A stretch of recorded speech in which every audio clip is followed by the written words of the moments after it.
atualmente não basta mais saber só características externas do seu público-alvo. Hoje em dia, nós temos também que saber outras características, por exemplo, em relação a sentimentos. Quais são as dores desse público-alvo?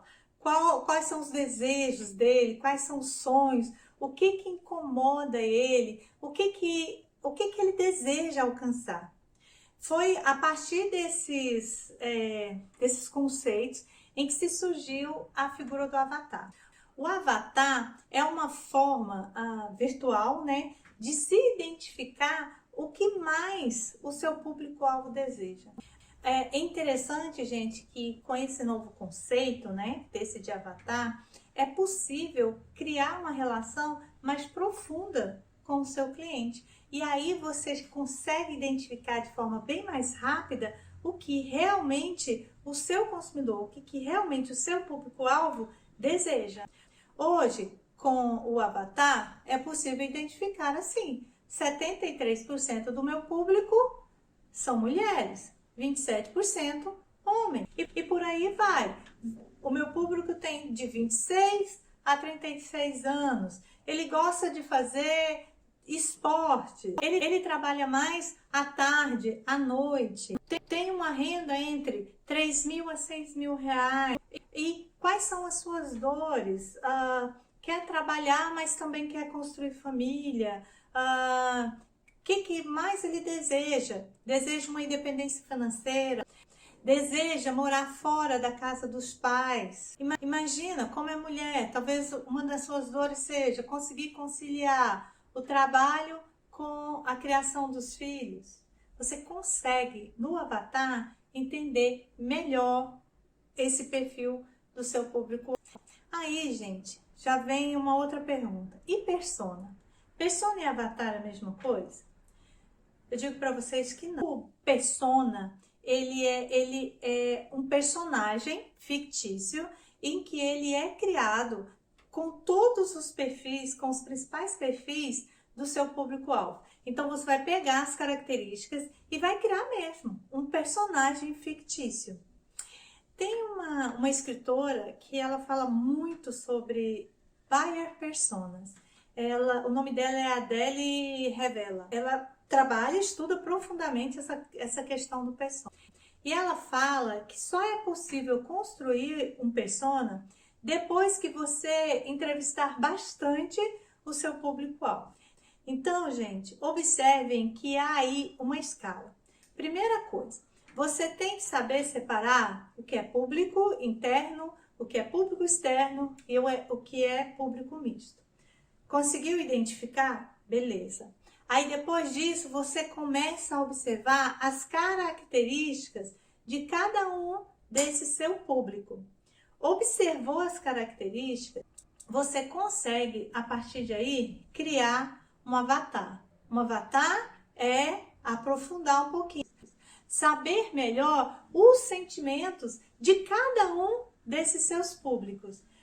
Depois disso, quando você tem já isso identificado, você consegue pegar esses avatares, né, que estão ali, são muitos, e fazer uma entrevista com eles, conversar com eles.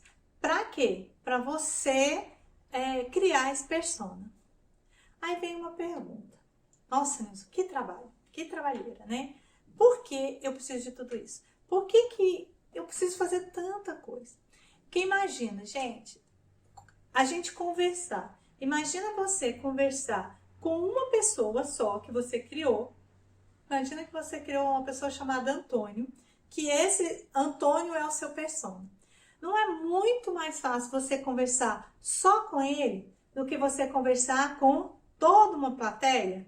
Muito mais fácil, né? Então, essa é a ideia. Quando você vai fazer as coisas, quando você vai montar as suas estratégias, vai fazer uma campanha de divulgação, vai lançar um novo produto, é muito mais fácil você pensar nas necessidades desse seu persona, que é uma pessoa só, do que você ficar pensando em muitas pessoas.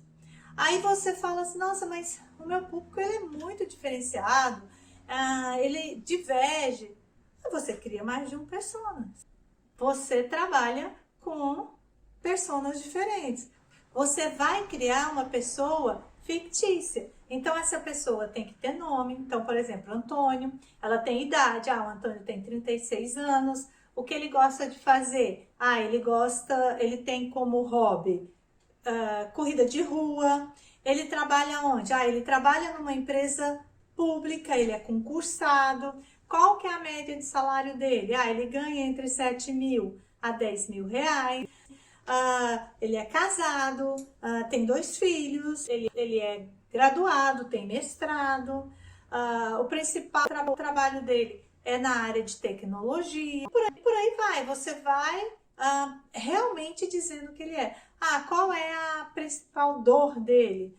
Ele trabalha muito, o trabalho dele é muito estressante. Qual é o desejo dele? O desejo dele é um dia poder ter uma empresa própria. Ou senão, o desejo dele é um dia poder dar consultoria na área dele. Segue, gente. Esse é o caminho da construção de uma vaca. É por isso que a própria Adele, ela disse que 81% dos consumidores rejeitam determinadas empresas porque essas empresas, elas não conseguem falar, elas não conseguem apresentar soluções que as pessoas querem. Se você não sabe conceitos básicos do que é o seu público interno, do que é público externo, como é que você vai falar a linguagem dele? Como é que você vai criar um avatar? Como é que você vai criar um persona? Então, esse conhecimento é fundamental para que se faça um bom trabalho voltado para os públicos. Para você conhecer o seu público-alvo e para você construir um persona, vá direto à fonte. Não fica aí falando assim, não, eu acho que, eu ouvi falar, eu estou observando isso. Não, vá direto. Fale diretamente com o seu público-alvo. Liga para ele, converse com ele, escute da boca dele as necessidades dele.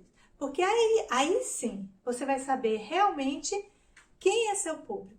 Quais as dores deles, quais são os sentimentos deles, sonhos deles, os desejos deles. Outro dia eu estava lendo um artigo do Mark Zuckerberg. Gente, esse nome é difícil, né? Que é o CEO lá do Facebook. O nome difícil de falar, mas eu acho que é isso mesmo. Ele falou uma coisa que eu achei muito interessante. Ele disse assim, a questão que deve ser colocada não é o que queremos saber das pessoas, mas o que as pessoas querem falar de si mesmas. Porque muitas vezes nós queremos saber algumas coisas que as pessoas não querem falar. Por quê? Porque aquilo não é elas, aquilo ali não tem interesse para elas. Então a gente tem que ouvir o que elas têm a nos dizer. Por isso que faz todo sentido o que a Adele explica em relação a não ter roteiros. Então é isso, gente. Continuem aqui comigo no nosso canal, que a gente vai trazer assim, sempre novidades, sempre assuntos relacionados com a nossa área de comunicação. Um grande abraço e até a próxima!